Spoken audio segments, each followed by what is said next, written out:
ಪ್ರೀತಿಯ ಕೇಳುಗರಿಗೆ ನಮ್ಮ ಚಾನಲ್ಗೆ ಸ್ವಾಗತ. ನೀವು ನಮ್ಮ ಚಾನಲ್ಗೆ ಹೊಸಬರಾಗಿದ್ದರೆ ದಯವಿಟ್ಟು ಸಬ್ಸ್ಕ್ರೈಬ್ ಮಾಡಿಕೊಳ್ಳಿ.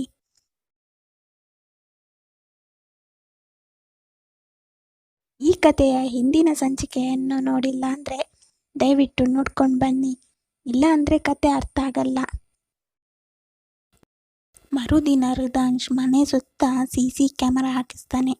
ಶಶಿಯವರಿಗೆ ಖುಷಿಯಾಗುತ್ತೆ, ಯಾಕಂದರೆ ರಮ್ಯಾ ಅವರ ಗೆಳೆಯ ಬಂದು ಮನೆ ವಿಷಯ ತಿಳ್ಕೊಂಡು ಹೋಗೋ ವಿಷಯ ಶಶಿಯವರಿಗೆ ಗೊತ್ತಿರುತ್ತೆ. ಇನ್ನು ಅವನು ಬರೋ ಹಾಗೆ ಇಲ್ಲ ಅನ್ನೋ ಖುಷಿ, ಹಾಗೆ ಸ್ವಲ್ಪ ಬೇಜಾರು ಆಗುತ್ತೆ. ಯಾಕಂದರೆ ಪ್ರಶಂಸಾ ಮೇಲೆ ಅನುಮಾನ ಬರೋ ಹಾಗೆ ಮಾಡೋ ಚಾನ್ಸ್ ಮಿಸ್ ಆಯಿತು ಅಂತ. ಇನ್ನು ಯಾವ ಪ್ಲ್ಯಾನ್ ಮಾಡೋದು ಅಂತ ಯೋಚನೆ ಮಾಡ್ತಾ ಇರ್ತಾರೆ.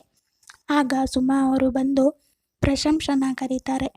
ಪ್ರಶಂಸಾ ಹೊರಗೆ ಬಂದು ಏನು ಅತ್ತೆ ಅಂತ ಕೇಳ್ತಾಳೆ. ನನಗೆ ಕಾಫಿ ಬೇಕು ಹೇಳ್ತಾರೆ. ಸರಿ ಈಗ ತರ್ತೀನಿ ಹೇಳಿ ಒಳಗೆ ಹೋಗ್ತಾಳೆ. ಜಯಮ್ಮ ಆಗಲೇ ಕಾಫಿ ಮಾಡೋಕ್ಕೆ ರೆಡಿ ಮಾಡಿದ್ರು. ಜಯಮ್ಮ ಹೇಳ್ತಾಳೆ, ನಿಮ್ಮನ್ನು ಈಗ ಮನೆಯವರು ಸ್ವಲ್ಪ ಇಷ್ಟಪಡ್ತಾ ಇದ್ದಾರೆ. ನೀವು ಈ ಅವಕಾಶನ ಬಿಡಬೇಡಿ. ನೀವು ಈ ಮನೆ ಸೊಸೆ, ಕೆಲಸದ ಆಳು ಅಲ್ಲ. ಶಶಿ ಅವರು ನಿಮ್ಮನ್ನು ಆಳಾಗಿ ಇಡಲು ಅಂಶ್ ಅವರಿಗೆ ನಿಮ್ಮನ್ನು ಮದುವೆ ಮಾಡಿಸಿದ್ದು. ಹ್ಞೂ ಜಯಮ್ಮ, ಗೊತ್ತು ನನಗೆ. ಆದರೆ ಏನು ಮಾಡಲಿ, ನಾನು ನನ್ನ ಅಕ್ಕನಿಗೋಸ್ಕರ ಮದುವೆ ಆದೆ. ಹಾಗಂತ ಮದುವೆ ಆದಮೇಲೆ ಹೀಗೆ ಇರೋಕ್ಕೆ ಆಗಲ್ಲ. ಈಗ ಅಂಶ್ ಅವರು ನಿಮ್ಮ ಗಂಡ, ಸಂಸಾರ ಮಾಡಬೇಕು ನೀವು ಹೇಳ್ತಾಳೆ ಜಯಮ್ಮ. ಹೇಗೆ ಜಯಮ್ಮ? ಅಂಶ್ ಅವರಿಗೆ ನಾನು ಇಷ್ಟ ಇಲ್ಲ, ಇಷ್ಟಪಡೋ ಹಾಗೆ ಮಾಡಬೇಕು ಹೇಳ್ತಾಳೆ ಜಯಮ್ಮ. ನನಗೆ ಅದೆಲ್ಲ ಗೊತ್ತಿಲ್ಲ ಜಯಮ್ಮ ಅಂತ ಹೇಳ್ತಾ ಕಾಫಿ ಕಪ್ಗೆ ಹಾಕಿ ತಗೊಂಡು ಹೋಗ್ತಾಳೆ. ಜಯಮ್ಮ ಯೋಚನೆ ಮಾಡಿ, ನಾನೇ ಏನಾದರೂ ಉಪಾಯ ಮಾಡಬೇಕು, ಇವರನ್ನು ಒಂದು ಮಾಡಬೇಕು ಅಂತ ಅಂದ್ಕೊಳ್ತಾಳೆ. ಆ ರಾತ್ರಿ ಅಡುಗೆ ಮನೆ ಸ್ವಚ್ಛ ಮಾಡ್ತಿದ್ದ ಜಯಮ್ಮ ಹತ್ತಿರಕ್ಕೆ ಅಂಶು ಹೋದಾಗ ಜಯಮ್ಮ ನಿಂತು, ಅಪ್ಪ ಅವರೇ, ನೀವು ಪ್ರಶಂಸಾ ಮೇಲೆ ಸ್ವಲ್ಪ ಕಾಳಜಿ ತೋರಿಸಿ. ದಿನವಿಡೀ ಅಷ್ಟು ಕೆಲಸ ಮಾಡ್ತಾಳೆ, ಸ್ವಲ್ಪ ಮಾತಾಡಿ, ಒಂದು ಕಾಂಪ್ಲಿಮೆಂಟ್ ಕೊಡಿ. ಅಂಶ್ ಹೇಳ್ತಾನೆ, ಅವಳಿಗೆ ನಾನು ಏನು ಹೇಳಲಿ ಜಯಮ್ಮ, ಅವಳಿಗೆ ನನ್ನ ಬಗ್ಗೆ ಯಾವ ಭಾವನೆ ಇದೆ ಗೊತ್ತಿಲ್ಲ. ಜಯಮ್ಮ ಗಂಭೀರವಾಗಿ, ನಿಮ್ಮಿಬ್ಬರಿಗೂ ಭಾವನೆ ಬರೋದು ಮನಃಶಾಂತಿಗೆ ಮುಖ್ಯನಪ್ಪ. ನಾನೀಗ ದಾರಿ ಹುಡುಕ್ತಾ ಇದ್ದೀನಿ, ನೀವು ಅವಕಾಶ ಕೊಡಿ ಸಾಕು. ಅಂಶ್ ಮೌನವಾಗಿ ಹೋಗ್ತಾನೆ. ಆ ಮಾತನ್ನು ಹತ್ತಿರ ನಿಂತಿದ್ದ ಶಶಿಯವರು ಕೇಳಿಬಿಟ್ಟರು. ಅವರ ಕಣ್ಣಲ್ಲಿ ಬೆಂಕಿ. ಈ ಜಡ ಜಯಮ್ಮ ಮತ್ತೆ ಮಧ್ಯೆ ಬಂತು. ಇವರಿಬ್ಬರನ್ನ ಹತ್ತಿರ ಮಾಡಬೇಕು ಅಂತ ನಾನು ನೋಡ್ಕೋತೀನಿ. ಅವರು ಮನಸ್ಸಲ್ಲಿ ಹೊಸ ಪ್ಲ್ಯಾನ್ ಹಾಕಿದ್ರು. ಪ್ರಶಂಸಾ ಮೇಲೆ ಅನುಮಾನ ಬರೋ ಅವಕಾಶ ಮತ್ತೊಮ್ಮೆ ಕೊಡಬೇಕು. ಮುಂದಿನ ಬೆಳಗ್ಗೆ ಜಯಮ್ಮ ಪ್ರಶಂಸಳಿಗೆ, ಇವತ್ತು ಮಜ್ಜಿಗೆ ಸಾರು ಮಾಡೋಣ, ಅಂಶ್ ಅವರಿಗೆ ಬಹಳ ಇಷ್ಟ ಅಂತ ಹೇಳ್ತಾರೆ. ಶಶಿಯವರು ಸುಮಾ ಅವರ ಜೊತೆ ಪ್ರಶಂಸಾ ಬಗ್ಗೆ ಮಾತಾಡೋಕ್ಕೆ ಶುರು ಮಾಡ್ತಾರೆ. ಅತ್ತಿಗೆ, ಪ್ರಶಂಸಾ ನಾವು ಅಂದುಕೊಂಡ ಹಾಗೆ ಇಲ್ಲ. ಅವಳು ಈಗೀಗ ಹೊರಗಡೆ ಸುತ್ತೋದು ಜಾಸ್ತಿ ಆಗಿದೆ, ಏನೋ ಅನುಮಾನ ಬರ್ತಿದೆ ನನಗೆ ಹೇಳ್ತಾರೆ. ಆಗ ಸುಮಾ ಅವರು, ನೀವು ಪ್ರಶಂಸಾ ಬಗ್ಗೆ ಅನುಮಾನ ಪಡಬೇಡಿ ಹೇಳ್ತಾರೆ. ಆಗ ಶಶಿಯವರು ತಲೆ ಎತ್ತಿ, ಅತ್ತಿಗೆ, ನಿಮಗೆ ನನ್ನ ಕಾಳಜಿ ಅರ್ಥನೇ ಆಗ್ತಿಲ್ಲ. ನಾನು ಮನೆಗೆ ಒಳ್ಳೆಯದನ್ನೇ ಮಾಡ್ತೇನೆ. ಸುಮಾ ಅವರು ಮನಸ್ಸಿನಲ್ಲಿ, ಇವರಿಂದ ಪ್ರಶಂಸಾ ಅಂಶ ಇಬ್ಬರ ಸಂಸಾರ ಮುರಿಯದ ಹಾಗೆ ನೋಡ್ಕೋಬೇಕು ಎಂದು ಅಂದುಕೊಳ್ತಾರೆ. ಸಂಜೆ ಜಯಮ್ಮ ಸುಮಾ ಅವರ ಹತ್ತಿರ ಬಂದು, ಶಶಿ ಅವರು ಏನೋ ಹೊಸ ಪ್ಲ್ಯಾನ್ ಮಾಡ್ತಿದ್ದಾರೆ.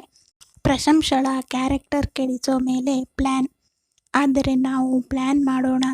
ಅಂಶ್ ಪ್ರಶಂಸಾ ಒಟ್ಟಾಗಿ ಒಂದು ದಿನ ಹೊರಗೆ ಹೋಗೋ ಪರಿಸ್ಥಿತಿ ಮಾಡಬೇಕು. ಇಬ್ಬರು ಮಾತಾಡ್ಕೊಳ್ಳುವಂತೆ ಮಾಡಬೇಕು. ಸುಮಾ ಅವರು, ಅದು ಹೇಗೆ ಸಾಧ್ಯ? ಜಯಮ್ಮ ಕಣ್ಣು ಮಿಟುಕಿಸಿ, ನೀವು ಶುಕ್ರವಾರ ಅಂಶ್ ಅವರಿಗೆ ತುರ್ತು ಕೆಲಸ ಇದೆ ಅಂತ ಹೇಳಿ, ನಾನು ಪ್ರಶಂಸಳಿಗೆ ಅಂಶ್ ಕರೆದಿದ್ದಾರೆ ಅಂತ ಹೇಳ್ತೀನಿ. ಸುಮಾ ಅವರು ನಗುತ್ತಾ, ಆಯಿತು ಜಯಮ್ಮ. ಇವರಿಬ್ಬರ ಮಾತಿನ ಕೊನೆಯ ಸಾಲು ಶಶಿಯವರ ಕಿವಿಗೆ ಬಿದ್ದಿತ್ತು. ಅವರ ಮುಖ ಕೆಂಪಾಯಿತು. ನೀವಿಬ್ಬರು ನನ್ನ ವಿರುದ್ಧ ಪ್ಲ್ಯಾನ್ ಮಾಡ್ತೀರಾ?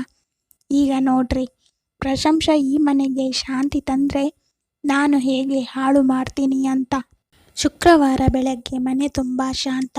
ಹಳದಿ ಬೆಳಕು ಹಾಲ್ಗೆ ನುಗ್ಗುತ್ತಿರೋದೋ ಅಥವಾ ಮನಸ್ಸಿನಲ್ಲೇ ಏನೋ ಹೊಸ ಬೆಳಕು ಹೊಳೆಯುತ್ತಿದ್ದದೋ ಪ್ರಶಂಸಳಿಗೆ ಗೊತ್ತಾಗಲಿಲ್ಲ. ಅಡುಗೆ ಮನೆಯಲ್ಲಿ ಬ್ರೇಕ್ಫಾಸ್ಟ್ ತಯಾರಿಸುತ್ತಿದ್ದಾಳೆ. ಆಗ ಜಯಮ್ಮ ಒಳಗೆ ಬಂದು, ಮಗಳೇ, ರಿದಾನ್ಸ್ ಸರ್ ನಿಮಗೆ ಹೇಳಿದ್ದಾರಾ ಇವತ್ತಿನ ಸಂಜೆ ನಿಮ್ಮ ಜೊತೆ ಮಾತಾಡೋಕೆ ಹೊರಗೆ ಹೋಗ್ಬೇಕಂತ?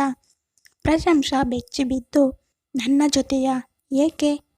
ನಿಮ್ಮಿಬ್ಬರ ನಡುವೆ ಮಾತು ನಡೆದರೆ, ನೀವು ಇಬ್ರು ಒಂದಾದರೆ ಈ ಮನೆ ಕಾಪಾಡೋಕೆ ಆಗೋದು ಮಗಳೇ. ಹೋಗಿ ಬನ್ನಿ. ಪ್ರಶಂಸಳ ಹೃದಯ ಒಮ್ಮೆ ತಡಕಾಡಿದಂತೆ ಆಯಿತು. ಸಂಜೆ ಸುಮಾ ಅವರು ಅಂಶ್ ರೂಮ್ಗೆ ಹೋಗಿ, ಅಂಶ್, ನೀನು ತಕ್ಷಣ ಒಂದು ಸೈಟ್ ವಿಸಿಟ್ಗೆ ಹೋಗ್ಬೇಕಂತೆ. ಪ್ರಶಂಸಳನ್ನ ಕರ್ಕೊಂಡು ಹೋಗು, ಅವಳಿಗೂ ಒಂದ್ಸಲ ಫ್ರೆಶ್ ಏರ್ ಆಗುತ್ತೆ. ಅಂಶ್ ಆಶ್ಚರ್ಯದಿಂದ ಅವಳನ್ನ ಸೈಟ್ಗೆ ಹೋಗಿ ಬನ್ನಿ. ಅಂಶ್ ಮೌನವಾಗಿ ಇದ್ದ. ಮನಸ್ಸಿನಲ್ಲಿ ಅವಳ ಜೊತೆಗೆ ಮಾತಾಡೋದಕ್ಕೆ ಒಳ್ಳೆಯ ಅವಕಾಶ, ಒಂದ್ಸಲ ಪ್ರಯತ್ನ ಮಾಡಬೇಕು.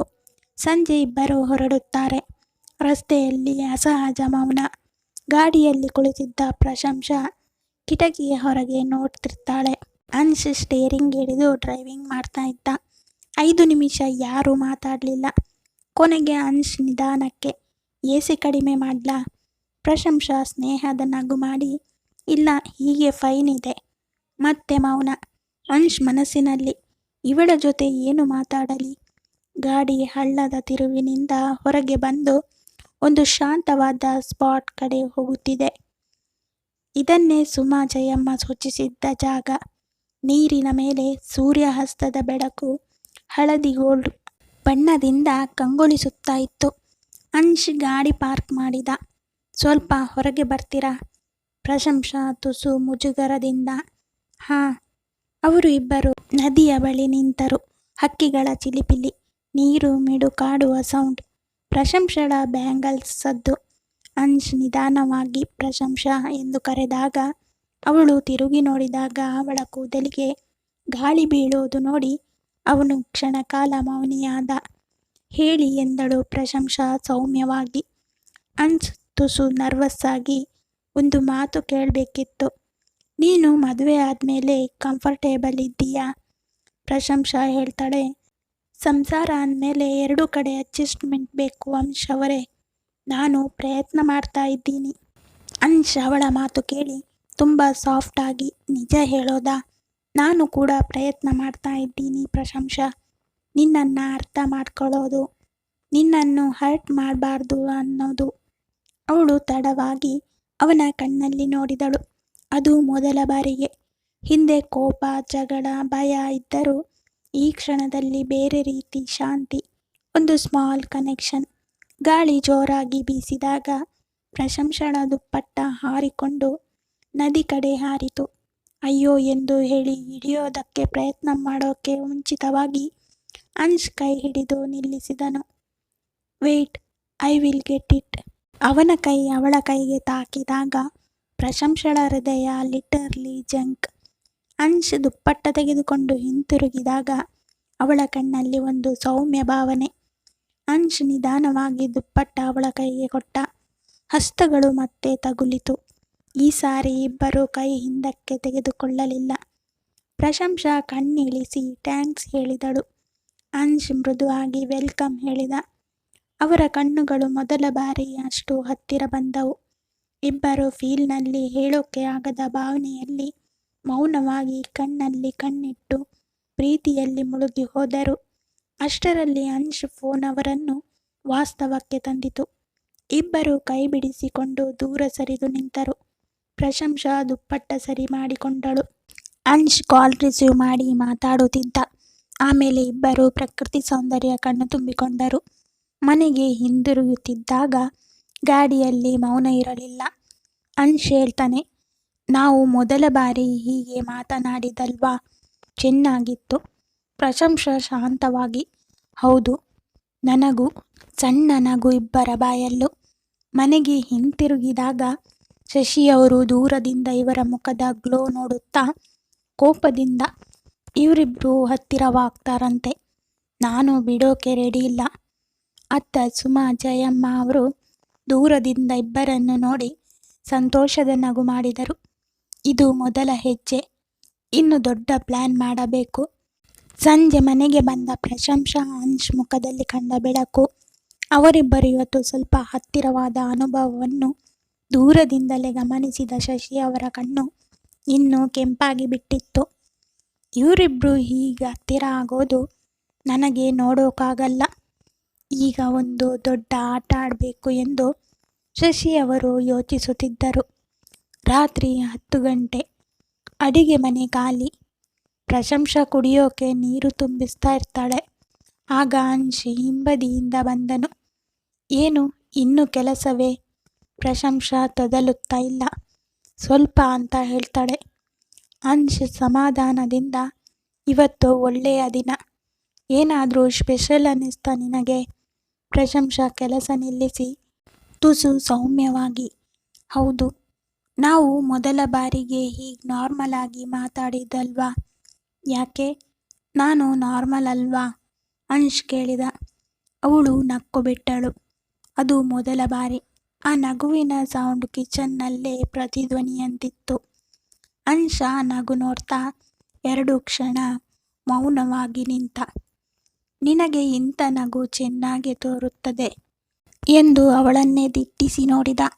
ಆ ನೋಟನ ಪ್ರಶಂಸಳ ಕಣ್ಣಿಗೆ ತಿರುಗಿ ನೋಡೋ ಧೈರ್ಯ ಇಲ್ಲ. ಹೃದಯದ ಬಡಿತ ಹೆಚ್ಚಾಯಿತು. Deep silence. ಆ ಸೈಲೆನ್ಸ್ನಲ್ಲೇ ಹತ್ತಿರವಾದರು. ಅದೇ ಸಮಯ ಶಶಿ ಅವರು ತಮ್ಮ ರೂಮ್ನಲ್ಲಿ ಫೋನ್ ಹಿಡಿದು ಯಾರ ಜೊತೆಗೋ ಲೋ ವಾಯ್ಸ್ನಲ್ಲಿ ಮಾತಾಡ್ತಿದ್ದರು. ಹರೀಶ್ ನಾಳೆ ಮಧ್ಯಾಹ್ನ ಮನೆಗೆ ಬರಲಿ ಅಂತ ಹೇಳು, ನಾನು ಕೆಲಸ ಹೇಳ್ತೀನಿ. ಅವರ ಮಾತು ತೀಕ್ಷ್ಣ. ಅವರಿಗೆ ಪ್ರಶಂಸಳ ಜೊತೆ ಇದ್ದ ಹಳೆಯ ಕಾಲೇಜ್ ಗೆಳೆಯನ ಬಗ್ಗೆ ಗೊತ್ತು. ಅದನ್ನು ಬಳಸೋದು ಬೇಡವೇ? ಒಂದು ಡ್ರಾಮಾ ಬೇಕು. ಅಂಶಿಗೆ ಪ್ರಶಂಸಳ ಮೇಲೆ ಡೌಟ್ ಬರೋ ಡ್ರಾಮಾ. ಶಶಿ ಅವರ ತುಟಿಯಲ್ಲಿ ಸೂಕ್ಷ್ಮ ನಗು. ಅವಳು ಸಂತೋಷವಾಗಿ ಈ ಮನೆಯಲ್ಲಿ ಹೇಗೆ ಇರ್ತಾಳೆ, ನಾನು ನೋಡ್ತೀನಿ. ಕಿಚನ್ ಕೆಲಸ ಮುಗಿಸಿ ಪ್ರಶಂಸಾ ರೂಮಿಗೆ ಹೊರಡ್ತಾಳೆ. Light off. ಮನೆಯಲ್ಲಿ ಎಲ್ಲರೂ ಮಲಗಿದ್ದಾರೆ. ಅಂಶ್ ಹಿಂಬದಿಯಿಂದ, ಪ್ರಶಂಸಾ. ಅವಳು ತಿರುಗುತ್ತಾಳೆ. ಧನ್ಯವಾದ, ಇವತ್ತು ನನ್ನ ಜೊತೆ ಬಂದು ಫ್ರೀಯಾಗಿ ಮಾತಾಡಿದ್ದಕ್ಕೆ. ಅವಳು ಸಡಿಲವಾಗಿ, ನಾನು ನಿಮಗೆ ಧನ್ಯವಾದ ಹೇಳಬೇಕಿತ್ತು. ನೀವು ಇಷ್ಟು ಕ್ಲೋಸ್ ಆಗಿ ಮಾತನಾಡ್ತೀರಿ ಅಂದುಕೊಂಡಿರಲಿಲ್ಲ. ಅಂಶ್ ನಿಧಾನವಾಗಿ ನಡೆಯುತ್ತಾ ಬಂದು ಅವಳ ಹತ್ತಿರ ನಿಂತ. Face to face. ಅಷ್ಟು ದೂರವಿದ್ದ ಗ್ಯಾಪ್ ಈಗ ಕೇವಲ 1 ಕೈ ದೂರ. ನಿನಗೆ ನನ್ನ ಜೊತೆ ಇದ್ದಾಗ ಸೇಫ್ ಫೀಲ್ ಆಗುತ್ತಾ? ಅವನ ಧ್ವನಿ ಗಾಳಿ ಮಿಡಿತದಷ್ಟು ಮೃದುವಾಗಿತ್ತು. ಪ್ರಶಂಸಳ ಕಣ್ಣು ಹೊಳೆಯಿತು. ಹೌದು, ಆಗುತ್ತೆ. ಆ ಒಂದು ಮಾತು ಅಂಶ್ ಹೃದಯದೊಳಗೆ ನೇರವಾಗಿ ತಾಗಿತು. ಅವನು ನಿಧಾನವಾಗಿ ಮುಂದಕ್ಕೆ ಕೈ ಚಾಚಿದ. ಆದರೆ ಪ್ರಶಂಸಳ ಕೈ ಮುಟ್ಟೋದಕ್ಕೆ ಮುಂಚೆ ಅವಳು ನಾಚಿಕೊಂಡು ಕಣ್ಣು ಕೆಳಗಿಳಿಸಿ ತನ್ನ ರೂಮಿನ ಕಡೆ ಓಡಿ ಹೋದಳು. ಅಂಶ್ ನಿಂತ ಜಾಗದಲ್ಲೇ ಮುದ ನಗು ಬಿಟ್ಟ. ಇವತ್ತು ಅವಳು ನಕ್ಕಳು, ಮಾತನಾಡಿದಳು, ನನ್ನ ಹತ್ತಿರ ನಿಂತಳು. ಇದು ಸಾಕು ಫಾರ್ ನೌ. ಶಶಿ ಅವರ ಪ್ಲಾನ್ ಕತ್ತಲೆಯಲ್ಲಿ ರೂಪ ತಾಳುತ್ತಿತ್ತು. ಮನೆಯ ಮೇಲೆ ಚಂದ್ರನ ಬೆಳಕು ಬಿದ್ದಿತು. ಆ ಬೆಳಕಿನ ಮಧ್ಯೆ ಶಶಿ ಅವರು ಹಾಸಿಗೆಯ ಮೇಲೆ ಕುಳಿತುಕೊಂಡೇ ಮನಸ್ಸಿನಲ್ಲಿ, ಅಂಶ್ ಪ್ರಶಂಸಾ ಹತ್ತಿರ ಬರ್ತಿದ್ದಾರೆ. ನಾಳೆ ನಾನು ಹಾಕೋ ಬಾಂಬಿಂದ ಎಲ್ಲ ಬದಲಾಗ್ತದೆ. ಅವಳ ಕಣ್ಣುಗಳಲ್ಲಿ ಕತ್ತಲೆ. ಪ್ರಶಂಸಳ ಫಾಸ್ಟ್. ಅವಳ ಹಳೆಯ ಪರಿಚಯ. ಈಗ ಅವಳಿಗೆ ಮುಳುವಾಗುವಂತೆ ಮಾಡಬೇಕು. ಅವರು ನಕ್ಕರು. ಅದು ನಾರ್ಮಲ್ ನಗು ಅಲ್ಲ, ಪ್ಲ್ಯಾನಿಂಗ್ ವರ್ಕ್ ಆಗುತ್ತೆ ಅನ್ನೋ ಫೀಲಿಂಗ್ ಇದ್ದ ನಗು. ಹರೀಶ್ ಬಂದರೆ ಸಾಕು. ಪ್ರಶಂಸಳ ಕ್ಯಾರೆಕ್ಟರ್ ಬಗ್ಗೆ ಅಂಶ್ಗೆ ಸಂಶಯ ಬರುತ್ತದೆ. ಸುಮಾ ಅವರು ನೀರು ಕುಡಿಯಲು ಬಂದಾಗ ಶಶಿ ಅವರು ಮಾತಾಡೋದು ಕೇಳಿಸಿಕೊಂಡು ಬೆಚ್ಚಿ ಬಿದ್ದರು. ಇದನ್ನ ಜಯಮ್ಮಗೆ ಹೇಳಬೇಕು. ಅಂಶ್ ಪ್ರಶಂಸಾ ಈಗಷ್ಟೇ ಹತ್ತಿರ ಆಗ್ತಿದ್ದಾರೆ. ಈ ಶಶಿ ಎಲ್ಲ ಹಾಳು ಮಾಡ್ತಾಳೆ. ರಾತ್ರಿ ಕೊನೆಯ ಕ್ಷಣದಲ್ಲಿ ಪ್ರಶಂಸಾ ನಿದ್ದೆಗೆ ಮೊದಲು ತನ್ನ ಫೋನ್ ನೋಡ್ತಾಳೆ. ಒಂದು ಅನ್ನೌನ್ ನಂಬರ್ನಿಂದ ಮೆಸೇಜ್. ನಿನ್ನ ಓಲ್ಡ್ ಲೈಫ್ ಮರೆತೀಯಾ? ನಾಳೆ ನಿನ್ನ ಪಾಸ್ಟ್ ಮತ್ತೆ ಎದುರಿಗೆ ಬರುವುದು. ಪ್ರಶಂಸಾ ಚಳಿಯಿಂದ ನಡುಗುತ್ತಾ ಶಾಕ್ ಆಗ್ತಾಳೆ. ನನ್ನ ಪಾಸ್ಟ್ ಏನಿದೆ, ಯಾರಿದು ಎಂದು ಯೋಚಿಸುತ್ತಾ ಫೋನ್ ಪಕ್ಕಕ್ಕೆ ಬಿಸಾಡುತ್ತಾಳೆ. ಕಿಟಕಿ ಆಚೆ ಗಾಳಿ ವೇಗವಾಗಿದೆ. ಮನೆಯಲ್ಲಿ ಎಲ್ಲರೂ ನಿದ್ದೆ. ಆದರೆ ಯಾರಿಗೂ ಗೊತ್ತಿಲ್ಲ, ಶಶಿಯವರ ಕುತಂತ್ರ ನಾಳೆ ಮನೆಯ ಗಾಳಿಯನ್ನೇ ಬದಲಾಯಿಸೋದು. ಮುಂದಿನ ದಿನ ಮನೆ ತುಂಬ ಶಾಂತ. ಪ್ರಶಂಸಾ ಪುನರ್ವಿ ಜೊತೆ ಡ್ರಾಯಿಂಗ್ ಮಾಡಿಸುತ್ತಿರುತ್ತಾಳೆ. ಪುನರ್ವಿ ಕೇಳ್ತಾಳೆ, ಹಂಸ, ಈಗ ಅಪ್ಪ ನಿನ್ನ ನೋಡಿ ಕೋಪ ಮಾಡ್ಕೊಳ್ಳಲ್ವಾ? ಪುನರ್ವಿ ಇನ್ನೋಸೆಂಟ್ಲಿ ಕೇಳಿದಾಗ ಪ್ರಶಂಸಳಿಗೆ ನಗು ಸಂಕೋಚ ಮಿಕ್ಸ್ ಆಗಿ, ಇಲ್ಲ, ಈಗ ಕೋಪ ಇಲ್ಲ. ಅಷ್ಟರಲ್ಲಿ ಬಾಗಿಲು ಬೆಲ್ಲಾಯಿತು. ಜಯಮ್ಮ ಬಾಗಿಲು ತೆಗಿತಾರೆ. ಸುಂದರವಾದ ಯುವಕ, ಕಾನ್ಫಿಡೆನ್ಸ್ ಲುಕ್ ಇರುವ ಹುಡುಗ ಮುಂದೆ ನಿಂತಿರ್ತಾನೆ. ಯಾರು ನೀವು ಅಂತ ಕೇಳ್ತಾರೆ ಜಯಮ್ಮ. ನಾನು ಪ್ರಶಂಸಾ ಫ್ರೆಂಡ್ ಹರೀಶ್ ಅಂತ. ಹೋ ಹೌದಾ, ಏನು ಬಂದಿರೋದು ಕೇಳ್ತಾರೆ. ಅವನು ನಗುತ್ತಾ, ಆಂಟಿ, ಪ್ರಶಂಸಾ ನನ್ನ ಕಾಲೇಜ್ ಫ್ರೆಂಡ್, ಅವಳನ್ನು ನೋಡೋಕೆ ಬಂದಿದ್ದೀನಿ. ಜಯಮ್ಮನಿಗೆ ಶಾಕ್. ಶಶಿಯವರು ದೂರದಿಂದ ನೋಡಿ ತುಟಿಯನ್ನು ಕಚ್ಚಿಕೊಂಡು, ನೀನು ಎಷ್ಟೇ ಪ್ರಶ್ನೆ ಮಾಡಿದ್ರೂ ಅವನು ಎಲ್ಲದಕ್ಕೂ ತಯಾರಾಗಿ ಬಂದಿದ್ದಾನೆ ಜಯಮ್ಮ. ನಿಮ್ಮಿಂದ ಈ ಪ್ಲ್ಯಾನ್ ಹಾಳು ಮಾಡಲು ಆಗಲ್ಲ ಅಂತ ಮನಸ್ಸಲ್ಲಿ ಹೇಳ್ಕೊಳ್ತಾರೆ. ಹೋಗಿ ಹರೀಶ್ನ ಒಳಗೆ ಕರೀತಾರೆ ಶಶಿಯವರು. ಪ್ರಶಂಸಾ ಹರೀಶ್ ಎದುರು ಬರುವ ಕ್ಷಣ, ಹರೀಶ್, ನೀನು ಇಲ್ಲಿ ಏನು? ಹರೀಶ್ ನಗು ಮಾಡಿ, ಯಾಕೆ ಬರಬಾರ್ದಾ ನನ್ನ ಫ್ರೆಂಡ್ನ ನೋಡೋಕೆ?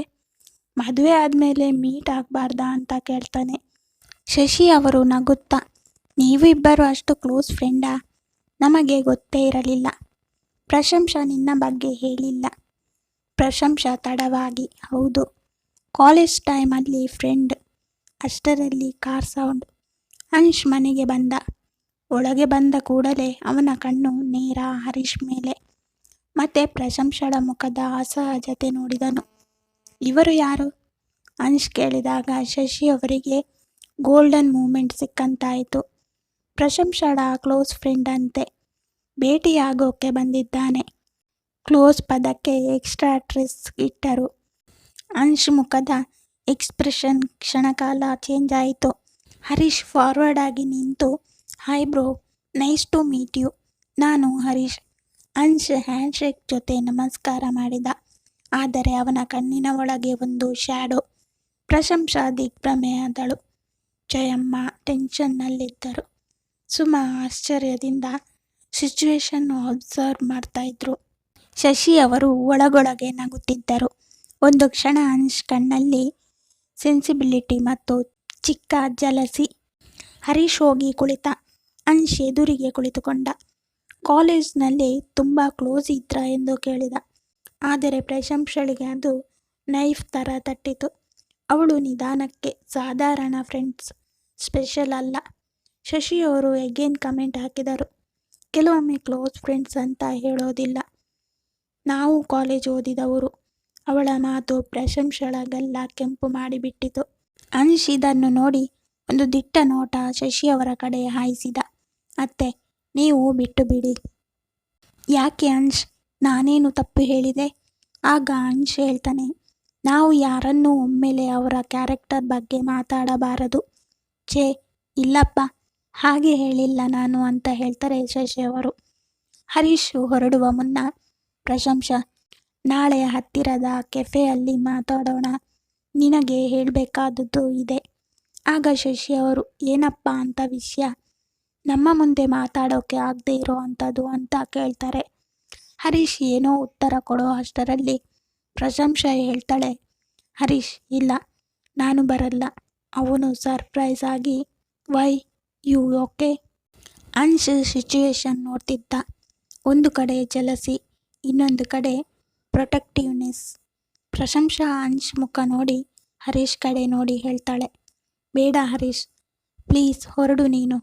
ಹರೀಶ್ ಕೋಪದಲ್ಲಿ ಬಾಯಿ ಮಾಡಿ ಹೊರಟ. ಹರೀಶ್ ಹೋಗುತ್ತಿದ್ದಂತೆ ಮನೆ ಮೌನ. ಹಾಲ್ ಖಾಲಿ. ಅಂಶ್ ಪ್ರಶಂಸಾ ಇಬ್ಬರು ಒಂದೇ ಜಾಗದಲ್ಲಿ ನಿಂತಿದ್ದರು. ತುಂಬ ಸೈಲೆನ್ಸ್.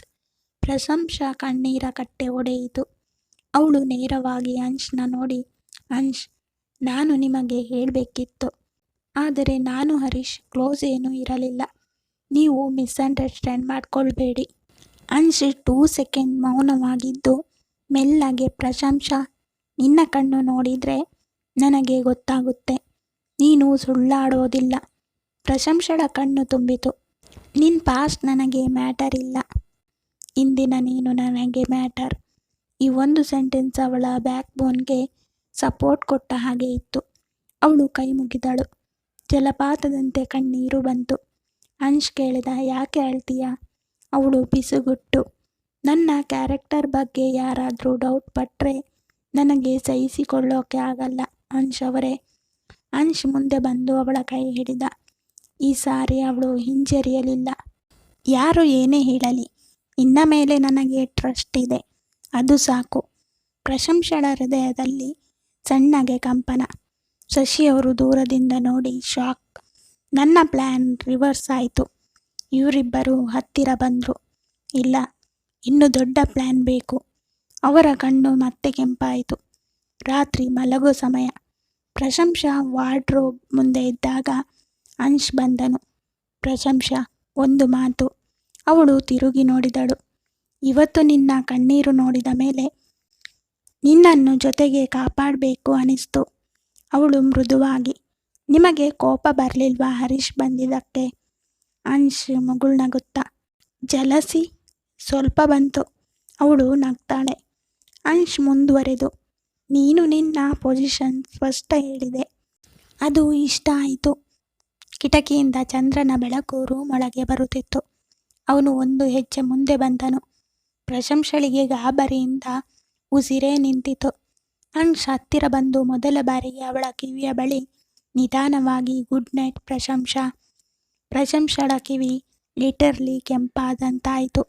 ಶರೀರಕ್ಕೆ ಚಳಿ ಬೆಂಕಿ ಮಿಕ್ಸ್ ಆಗಿ ಹರಡಿತು. ಅವಳು ತುಸು ನಡುಗುವ ಧ್ವನಿಯಲ್ಲಿ ಗುಡ್ ನೈಟ್ ಹೇಳಿದಳು. ಅಂಶ್ ಮುಗುಳ್ನಗುತ್ತಾ ಅವನ ರೂಮ್ಗೆ ಹೋಗ್ತಾನೆ. ಅವಳು ಹಾಸಿಗೆಯಲ್ಲಿ ಮಲಗಿದಾಗ ಅಂಶ್ ಮಾತು ಮನಸ್ಸಲ್ಲಿ ಹೊಡೆಯುತ್ತಿತ್ತು. ಅಂಶ್ ಕೂಡ ಮಲಗುವಷ್ಟರಲ್ಲಿ ತನ್ನೊಳಗೆ ಇವಳು ನನ್ನ ಹೆಂಡತಿ, ನಾನವಳನ್ನು ಇನ್ನೂ ಹತ್ತಿರ ಮಾಡ್ಕೋಬೇಕು ಅಂತ ಯೋಚನೆ ಮಾಡ್ತಾ ಮಲಗ್ತಾನೆ. ಕತೆ ಮುಂದುವರಿಯೋದು. ಈ ಕತೆ ಇಷ್ಟ ಆಗಿದ್ದರೆ ಲೈಕ್ ಮಾಡಿ, ಶೇರ್ ಮಾಡಿ. ಸಬ್ಸ್ಕ್ರೈಬ್ ಮಾಡಿದವರು ದಯವಿಟ್ಟು ಸಬ್ಸ್ಕ್ರೈಬ್ ಮಾಡಿಕೊಳ್ಳಿ. ಧನ್ಯವಾದ.